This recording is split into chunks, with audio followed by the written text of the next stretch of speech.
Hello friends, स्वागत है आप सबका प्रीपेड बैंकर्स पॉइंट में। आज हम लोग कवर करेंगे unit number 14, payment and collection of cheques and other negotiable instruments, जो कि JAIIB principles and practices of banking का पहला पेपर है, उसको कवर करती है। उसके चैप्टर नंबर 14 को कवर करती है। इसमें हम देखेंगे निगोशिएबल इंस्ट्रूमेंट क्या होता है, पेमेंट इन ड्यू कोर्स क्या होता है, लायबिलिटी ऑफ पेइंग बैंक या collection of cheque of duties of collecting bank, plus holder क्या होता है, होल्डर इन ड्यू कोर्स क्या होता है, डिमांड ड्राफ्ट के बारे में देखेंगे, चेक के बारे में देखेंगे, प्रॉमिसरी नोट के बारे में, plus bill of exchange. So general crossing, special crossing, ये सारी चीज़ें चेक का क्या होता है। चलिए हम लोग देखते हैं वन बाय वन सारे टॉपिक को। It is one of the most important chapter जिससे बहुत सारे क्वेश्चन बनते हैं। बहुत सारे क्वेश्चन इससे रिलेटेड आते हैं, चेक से रिलेटेड आते हैं, चेक के पेमेंट, चेक के कलेक्शन से बहुत सारे क्वेश्चन बनते हैं और पूछे जाते हैं। डिफरेंट टाइप के क्वेश्चन बनते हैं। तो इसके कॉन्सेप्ट को समझना बहुत ज़रूरी है और अच्छे से समझना ज़रूरी है, ताकि कोई कन्फ्यूजन ना रह जाए। जब भी आप एग्ज़ाम हॉल में बैठे तो कोई कन्फ्यूजन ना रह जाए। तो ये जो चैप्टर है वो various aspect of payment and collection of cheque को कवर करती है। चेक के पेमेंट एंड कलेक्शन के डिफरेंट टाइप के एस्पेक्ट क्या है, किस प्रकार से वो काम करती है, उसके बारे में कवर करती है। तो इंट्रोडक्शन देख लेते हैं। किसी भी चेक को पास करना, यहाँ पे इंट्रोडक्शन ये बोलता है कि ये banker is under a statutory obligation to make a payment of cheque. किसी भी चेक को पास करना, अगर किसी अकाउंट से चेक इशू किया गया है तो उसको पास करना बैंकर की स्टैट्यूटरी ऑब्लिगेशन होती है। इन केस अगर उस अकाउंट में सफिशिएंट पैसा है, प्रॉपरली सब भरा हुआ है, गुड फेथ में अगर ड्रॉ कर रहा है वो चेक, तो उसको लीगल रिक्वायरमेंट को पूरा करते हुए उस चेक को पास करना ज़रूरी होता है। उसके बाद हम देखते हैं कि निगोशिएबल इंस्ट्रूमेंट एक्ट होता क्या है। निगोशिएबल इंस्ट्रूमेंट एक्ट 1881, जिसको शॉर्ट में एनआई एक्ट 1881 जानते हैं। निगोशिएबल का मतलब क्या है? निगोशिएबल का मतलब जो होता है ट्रांसफरेबल होता है। मतलब एक पर्सन से दूसरे पर्सन को ईजिली हम ट्रांसफ़र कर सके, उसको निगोशिएबल कहा जाता है। और इंस्ट्रूमेंट का मतलब होता है रिटन डॉक्यूमेंट। ऐसा रिटन डॉक्यूमेंट जिसको आसानी से एक हाथ से दूसरे हाथ में दिया जा सके, एक पर्सन से दूसरे पर्सन को दिया जा सके, उसको निगोशिएबल इंस्ट्रूमेंट कहा जाता है।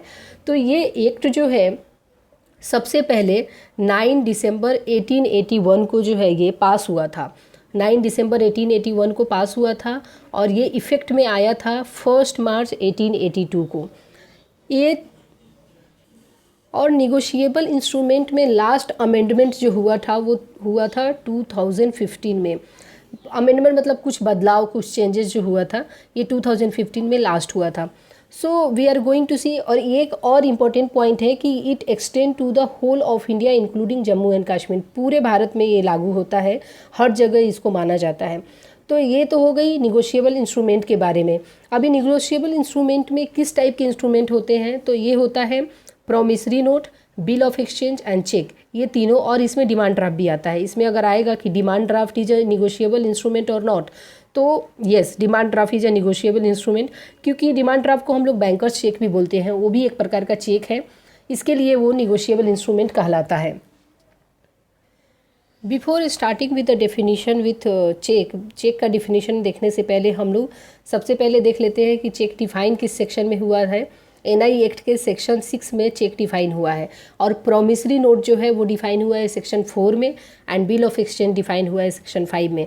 तो इसको याद रखने का तरीका जो है, अगर हम यहाँ पे करें कि P, B and C, P से प्रॉमिसरी नोट 4, एंड बी से bill of exchange 5, and C से चेक, तो ये 6, 4, 5, 6 PBC। इसको हम लोग ऐसे, जैसे PMC बैंक आपने सुना होगा, Punjab and Maharashtra cooperative bank, तो PMC बैंक के नाम से आप ध्यान रख सकते हैं। ये सिर्फ याद करने के लिए मैं बता रही हूँ, ताकि आप भूल ना जाए। एग्जाम में जब भी आता है तो हम कंफ्यूज हो जाते हैं कि चेक का डेफिनेशन कौन से सेक्शन में है, या बिल ऑफ एक्सचेंज का, क्योंकि हमें इतना सिलेबस कवर करना होता है कि छोटी छोटी चीज़ें जो है कन्फ्यूजन क्रिएट कर देती है। तो ये सिर्फ याद करने के लिए है। PBC, यहाँ पे Punjab and Maharashtra cooperative bank. अब महाराष्ट्र M नहीं है इसमें, B से बॉम्बे कर दीजिए, बॉम्बे जो है महाराष्ट्र में आता है, तो B से बॉम्बे कर दीजिए। PBC 4, 5, 6, सेक्शन 4 में प्रॉमिसरी नोट, 5 में बिल ऑफ एक्सचेंज एंड 6 में चेक को डिफाइन किया गया है एनआई एक्ट में। अभी डेफिनेशन ऑफ चेक देख लेते हैं कि चेक तो सेक्शन 6 में डिफाइन किया गया है, बट ये चेक होता क्या है? तो cheque is a bill of exchange. यहाँ पे चेक दिया है कि एक बिल ऑफ एक्सचेंज होता है। तो सबसे पहले तो हमें ये समझना है कि बिल ऑफ एक्सचेंज क्या होता है। बिल ऑफ एक्सचेंज को मैंने बहुत ही अच्छे तरीके से जब फैक्टरिंग बताया था, जो चैप्टर 4 कवर करता है, फैक्टरिंग फॉरफेटिंग, उसके केस में मैंने बिल ऑफ एक्सचेंज अच्छे से बताया है। फिर भी एक बार मैं यहाँ पे रिवीजन के लिए बता देती हूँ कि बिल ऑफ एक्सचेंज क्या होता है, क्योंकि चेक जो है एक बिल ऑफ एक्सचेंज की तरह काम करता है। तो बिल ऑफ एक्सचेंज क्या होता है, चलिए बिल ऑफ एक्सचेंज को हम एक एग्जाम्पल से समझते हैं। ये एक पर्सन है ए, एक पर्सन है बी।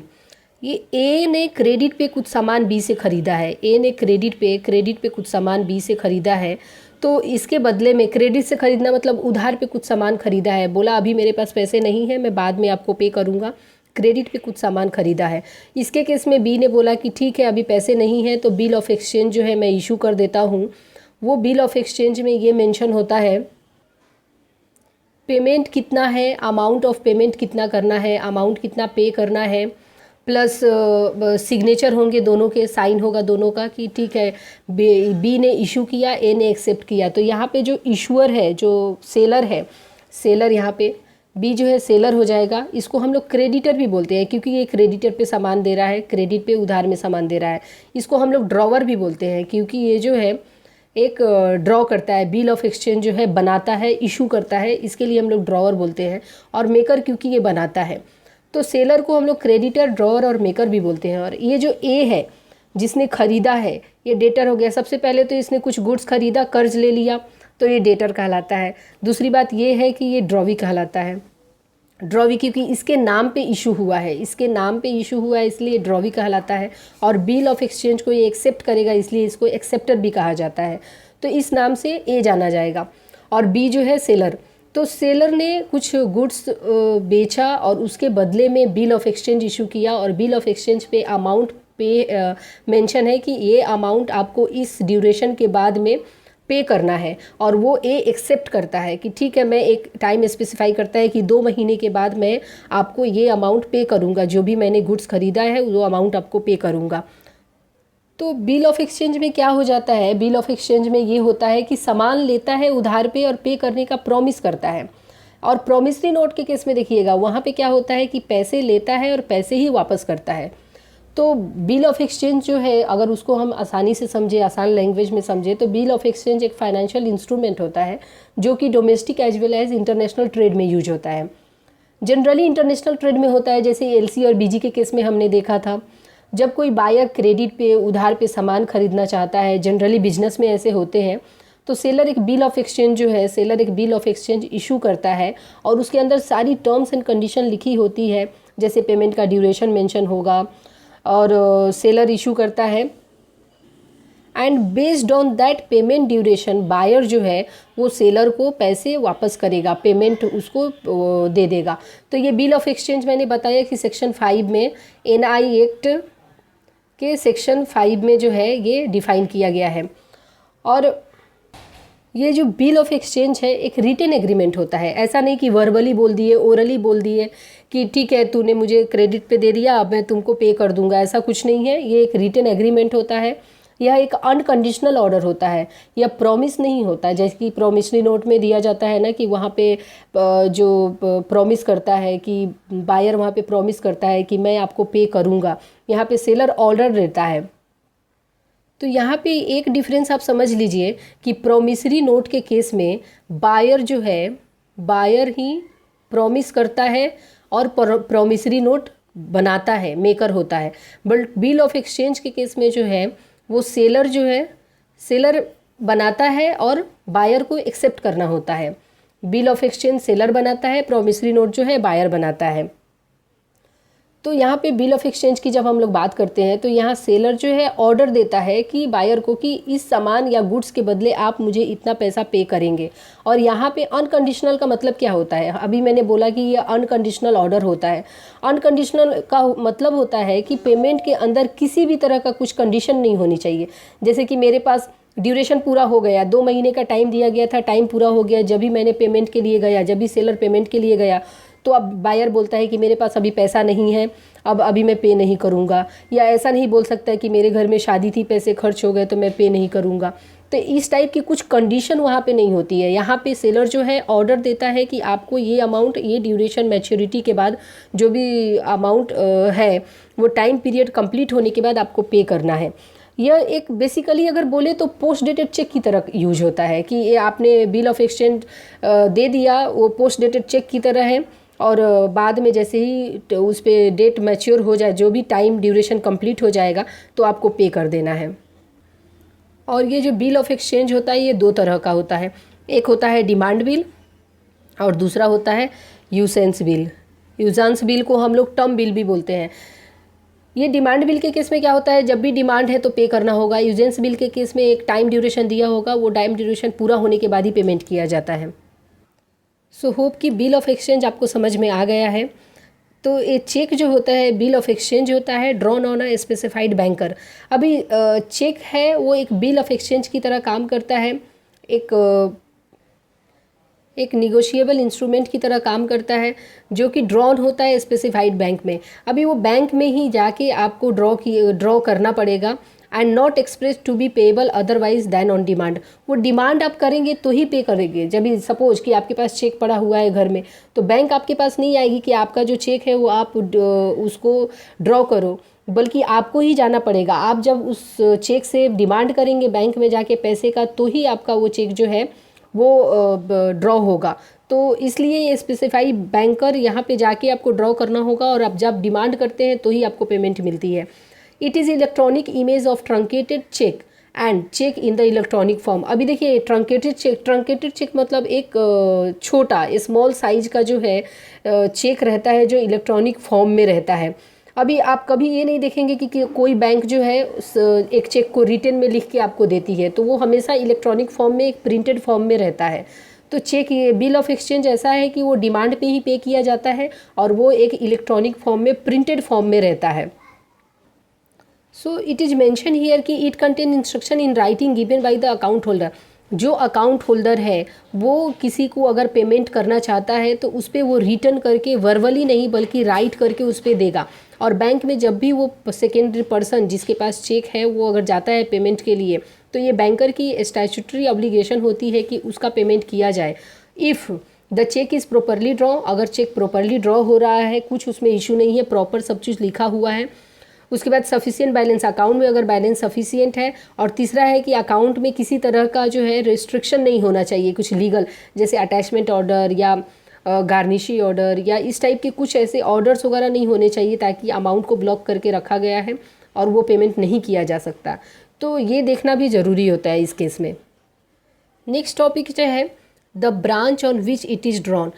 नॉर्मली कैसे है कि होम ब्रांच में ही, जहाँ पे अकाउंट मेंटेन करता है कस्टमर, वहीं पे चेक ड्रॉ होती है, वहीं पे उसके चेक को ड्रॉ किया जाता है। बट आज के डेट में जब कोर बैंकिंग सॉल्यूशन आ गया है, कोर बैंकिंग सॉल्यूशन यहाँ पे देखिए, कोर बैंकिंग सॉल्यूशन आ गया है, तो चेक को कहीं भी आप ड्रॉ कर सकते हैं।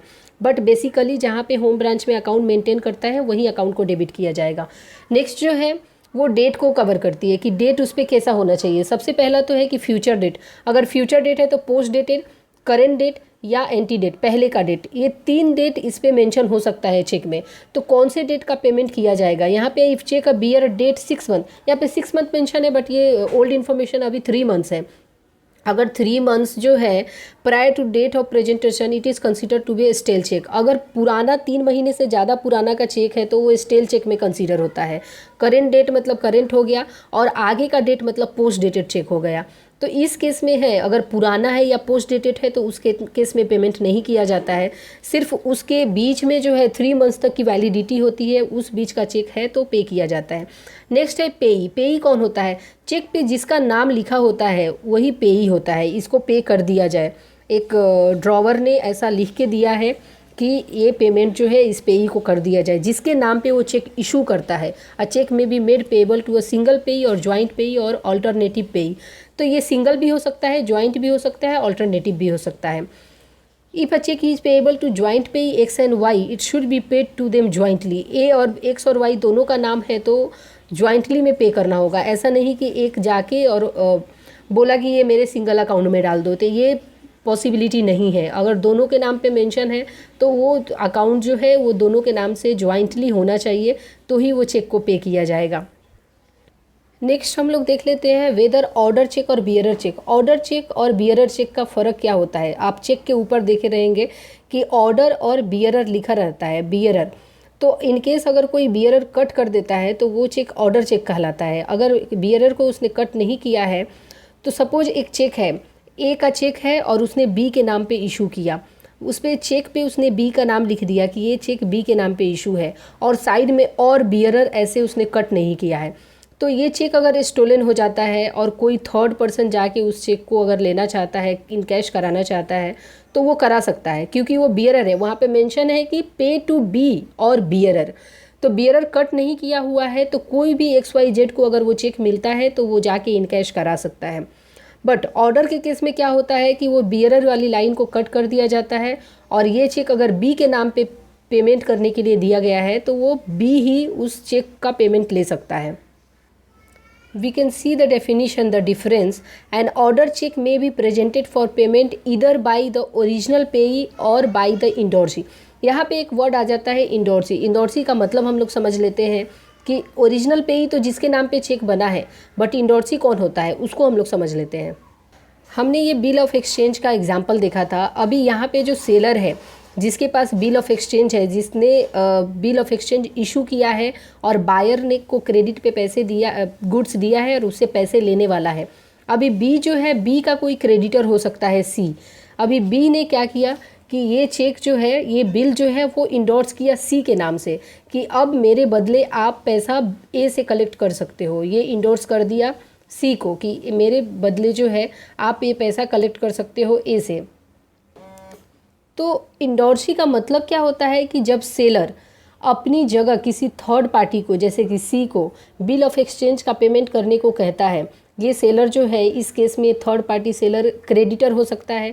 बी ने भी इससे कुछ सामान खरीदा है क्रेडिट पे, तो ये क्रेडिटर हो सकता है। जैसे इस सेलर ने कुछ पैसे उधार लिए हैं इस सी से, तो इसका मतलब है कि सेलर ने bill of exchange third party को इंडोर्स कर दिया है। और जो फाइनल होल्डर होता है उसको हम होल्डर इन ड्यू कोर्स भी कहते हैं। ये अब फाइनल होल्डर, सपोज अब सी भी किसी को इंडोर्स कर सकता है, डी को कर सकता है, तो फाइनल होल्डर जो है ये डी हो जाएगा। तो जिसको इसने इंडोर्स कर दिया ये होल्डर इन ड्यू कोर्स भी कहलाता है। यह बात ध्यान रखने वाली है कि जब भी इंडोर्समेंट होती है तो सारी चीज़ें प्रॉपर होनी चाहिए। उस पर बिल ऑफ एक्सचेंज पे ये मेंशन होना चाहिए कि कितना पेमेंट है, कितने दिनों के बाद है, किसने इंडोर्स किया है, उस पर डी की भी साइन होगी, सी की भी साइन होगी। तो इस हिसाब से सारे डिटेल उस पर मेंशन होंगे। अगर उसने सिर्फ सिग्नेचर करके दे दिया, सी ने सपोज डी को सिर्फ सिग्नेचर करके दे दिया, तो इस केस में क्या होता है, उसको ब्लैंक इंडोर्समेंट कहलाता है। तो यहाँ पे अगर हम देखें तो अगर सारे उसने डिटेल भर के दिया है तो वो फुल इंडोर्समेंट हो जाएगा। और यहाँ पे जो है होल्डर इन ड्यू कोर्स, जो finally bill of exchange assign हुआ है, वो यहाँ पे बायर से जाके, डी जो है डायरेक्ट ए से जाके पैसे मांग सकता है। अभी ये लास्ट जो होल्डर इन ड्यू कोर्स है, जो डी है, वो जाके डायरेक्ट ए से पैसे मांगेगा, वो पैसे ले लेगा। तो अगर इंडोर्समेंट प्रॉपर है तो पेमेंट मिल जाएगी, सारी चीज़ें प्रॉपर है तो पेमेंट मिल जाएगी। लेकिन ऐसा इन केस कुछ नहीं है, लेकिन ऐसा भी केस हो सकता है कि बायर उस बिल ऑफ एक्सचेंज को डिसऑनर कर दे या बोले कि इंडोर्समेंट प्रॉपर नहीं है या मेरे पास अभी पैसे नहीं है। तो ऐसे केस में होल्डर इन ड्यू कोर्स, जो ये जो है holder in due course, holder in due course, ये जो है वो बायर के अगेंस्ट केस कर सकता है। सिर्फ बायर के अगेंस्ट नहीं, वो इन सब पार्टी के अगेंस्ट कर सकता है, ए के अगेंस्ट, बी के अगेंस्ट, सी के अगेंस्ट। जिसने फाइनली यहाँ पे इंडोर्समेंट इसको किया है, जो होल्डर इन ड्यू कोर्स ये कहलाया है, ये legally holder in due course है, तो फिर ये जो है इसके पास इतनी कैपेसिटी होती है कि ये सबको सू कर सकता है, सबको कोर्ट में केस फाइल सबके अगेंस्ट में कर सकता है। तो ये होल्डर इन ड्यू कोर्स कहलाता है। यह जो है ड्रॉवी के अगेंस्ट, ड्रॉवी मतलब इस केस में अपना ए हो गया, इसके अगेंस्ट डायरेक्टली केस कर सकता है। इसे कुछ अलग से कुछ परमिशन बी या सी से नहीं लेने की ज़रूरत है, क्योंकि ये होल्डर इन ड्यू कोर्स है, तो ये डायरेक्टली इसको सू कर सकता है। जब होल्डर इन ड्यू कोर्स की बात आ गई तो हम समझ लेते हैं कि होल्डर और होल्डर इन ड्यू कोर्स का डिफरेंस क्या होता है, दोनों में डिफरेंस क्या होता है। सबसे पहले जानते हैं कि होल्डर क्या होता है। चेक का होल्डर या कोई भी negotiable instrument, bill of exchange, promissory note या चेक, इसका होल्डर जो है वो सबसे पहले तो ये है कि सेक्शन 8 के निगोशिएबल इंस्ट्रूमेंट में डिफाइन है।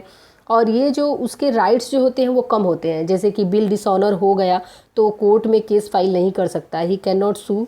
उस का जो मतलब है कि वह जो है वो चेक को सिर्फ रखता है, होल्ड करता है, होल्ड करने का राइट है। और ये बिफोर या आफ्टर मैच्योरिटी हो सकता है। बिल ऑफ एक्सचेंज की मैच्योरिटी के पहले या बिल ऑफ एक्सचेंज मैच्योर हो गया तो भी वो होल्डर हो सकता है। But holder in due course के केस में क्या हो जाता है कि बिफोर मैच्योरिटी ही वो होल्डर इन ड्यू कोर्स होता है, after maturity holder in due course नहीं होता है। यहाँ पे बिफोर मैच्योरिटी का मतलब क्या है कि holder in due course before maturity ही होता है। इसका मतलब ये है कि बिल ऑफ एक्सचेंज या चेक मैच्योरिटी के पहले इंडोर्स करना होता है। इसको अगर किसी को थर्ड पार्टी को इंडोर्स करना है तो मैच्योरिटी के पहले करेगा, क्योंकि मैच्योर होने के बाद तो वो जाके बायर से पेमेंट लेगा, ड्रॉई से पेमेंट लेगा। तो ये एक कंसिडरेशन अमाउंट होगा जिसके बदले में जो है जाके पेमेंट लेगा। लेकिन होल्डर जो है वो उसका राइट जो होता है वो होल्ड करने का होता है। अभी डिफरेंस अगर क्लियर नहीं हो रहा है तो मैं एक एग्जांपल दे देती हूँ। जैसे कि समझिए कि अगर पेई या इंडोर्सी डाई हो जाते हैं, मर जाते हैं, तो उसका लीगल हायर भी होल्डर हो सकता है। एक चेक है तो अगर ये जिस पर्सन का है वो उसका डेथ हो जाता है तो उसके जो लीगल हायर है, उसकी नॉमिनी है, वो भी होल्डर कहलाएगा। लेकिन वो नॉमिनी या लीगल हायर जो है वो होल्डर इन ड्यू कोर्स नहीं कहलाते हैं। होल्डर के केस में ये भी देखेंगे कि if there is for cheque है, स्टोलन चेक है, स्टोलन इंडोर्समेंट है, तो लास्ट इंडोर्सी जो होता है वही होल्डर कहलाता है। अगर बियरर चेक है तो जिसका नाम लिखा है वो होल्डर होता है, तो ये होल्डर हो जाता है। But holder in due course में कि holder in due course must obtain the instrument in good faith, ये गुड फेथ में लिया होना चाहिए। And must have the position, position का मतलब कि उसका अधिकार, उसकी राइट, उसकी ऑथोरिटी बनती है उस इंस्ट्रूमेंट को होल्ड करने की। Holder must have been receive the instrument for consideration, ये जो बंदा है कंसिडरेशन के रूप में ही वो चेक को या बिल ऑफ एक्सचेंज को होल्ड किया है। जैसे कि ए ने कुछ बेचा और बी ने कुछ खरीदा, तो अगर बी इसको कुछ क्रेडिट पे सामान देता है तो यहाँ पे ए इसको जो पे करने वाला है उसका कुछ अमाउंटिंग का चेक अगर इसको इशू करता है तो इसने इसके बदले में, सामान के बदले अगर उसको पेमेंट दे रहा है तो ये होल्डर इन ड्यू कोर्स कहलाता है कि एक कंसिडरेशन अमाउंट जो है उसने जो गुड्स खरीदे उसके बदले में ये पे कर रहा है, तो ये फिर कंसिडरेशन होना चाहिए तो होल्डर इन ड्यू कोर्स कहलाता है। उसका पोजीशन होना चाहिए तो होल्डर इन ड्यू कहलाता है। गुड फेथ से अगर इंस्ट्रूमेंट को होल्ड कर रहा है तो होल्डर इन ड्यू कोर्स कहलाता है। बट यहाँ पे आपने एग्जांपल से देखा कि अगर इनकेस जो पर्सन है जिसके नाम पे जिसका चेक है, अगर वो डेथ कर जाता है, उसका लीगल हायर या नॉमिनी के पास चेक है, तो वो होल्डर ऑफ चेक कहलाता है।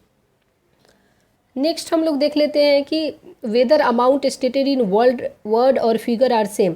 देखिए ये सेक्शन 18 में निगोशिएबल इंस्ट्रूमेंट एक्ट के सेक्शन 18 में ये डिफाइन हुआ है कि अगर वर्ड और फिगर में अमाउंट, किसी एक चेक पे वर्ड और फिगर डिफरेंट है, दोनों डिफरेंट है, तो जो वर्ड में लिखा होगा, जो शब्दों में लिखा होगा उसका पेमेंट होगा, फिगर वाला जो है वो उसको इग्नोर कर दिया जाएगा।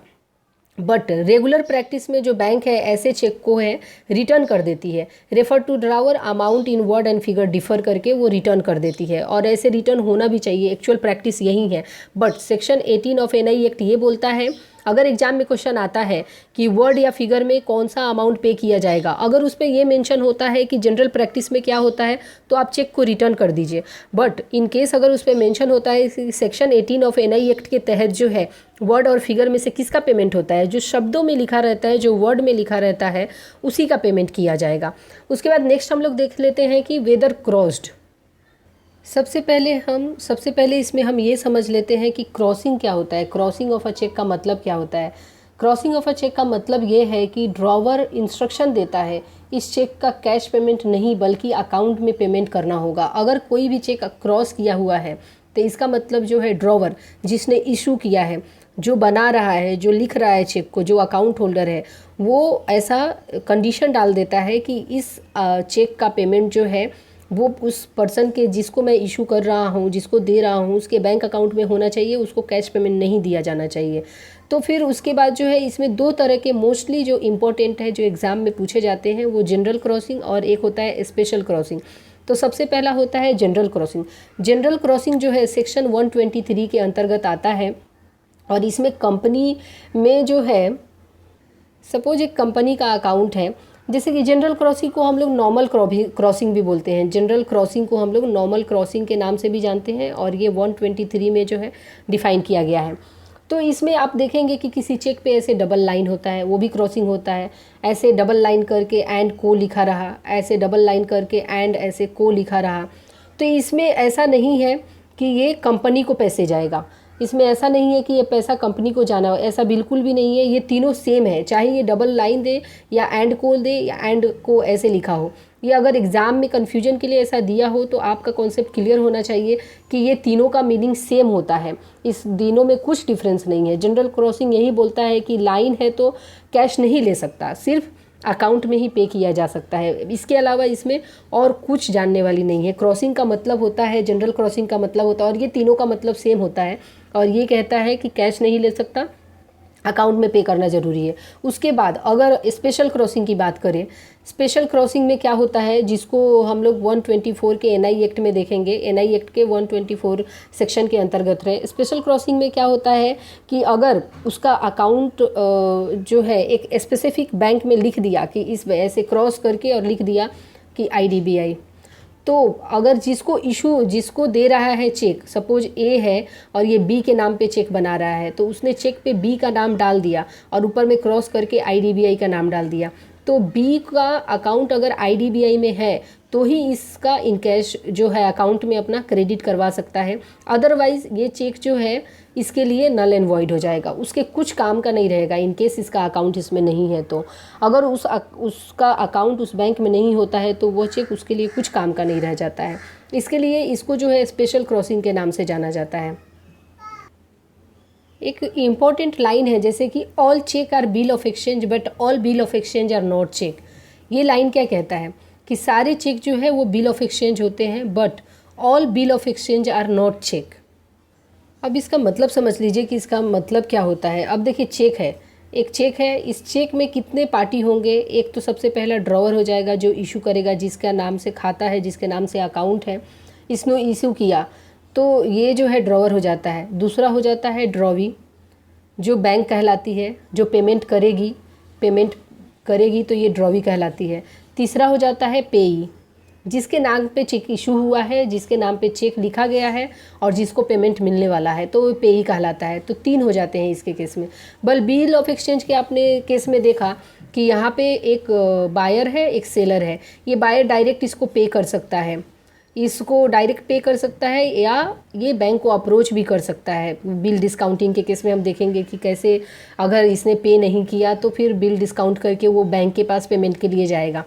तो इसके केस में, चेक के केस में आपने देखा कि बैंक में ही स्पेसिफाइड बैंकर से ही चेक को है उसका जो अमाउंट लिया जा सकता है, बट बिल ऑफ एक्सचेंज के केस में बायर और सेलर होते हैं, और भी चीज़ें इन्वॉल्व होती है। तो इसलिए ये जो नोट है ये बहुत ही इंपॉर्टेंट है। ये most of the time exam में पूछे जा चुके हैं कि all cheques are bill of exchange. इसके लिए सारे चेक्स जो है बिल ऑफ एक्सचेंज कहलाएंगे, लेकिन all bill of exchange are not cheque. सारे बिल ऑफ एक्सचेंज जो है वो चेक नहीं कहलाएंगे, क्योंकि बिल ऑफ एक्सचेंज को हमेशा जो है बैंक में जाने की ज़रूरत नहीं है। वो डायरेक्ट अपने सेलर से बायर से डील कर सकता है, और इनकेस बायर ने पेमेंट नहीं किया, पे नहीं कर रहा है या डिले कर रहा है, तो उस केस में या इसको बी को इमीडिएट फंड की ज़रूरत है तो बिल डिस्काउंटिंग के लिए बैंक के पास जा सकता है। तो ये डिफरेंस के कारण जो है यहाँ पे ये दिया गया है। तो ये वीडियो बहुत लंबा हो रहा है, इसलिए मैं इसको डिसकंटिन्यू करती हूँ, और आगे का जो है, आगे बाकी सारे जो है वो हम लोग नेक्स्ट वीडियो में देखते हैं। तो thank you so much for watching this video. अगर आपको ये पसंद आता है तो ज़रूर सब्सक्राइब कीजिए चैनल को, और आप लाइक भी कीजिए वीडियो को, शेयर कीजिए जिसको ज़रूरत है इस वीडियो का। Thank you so much for watching.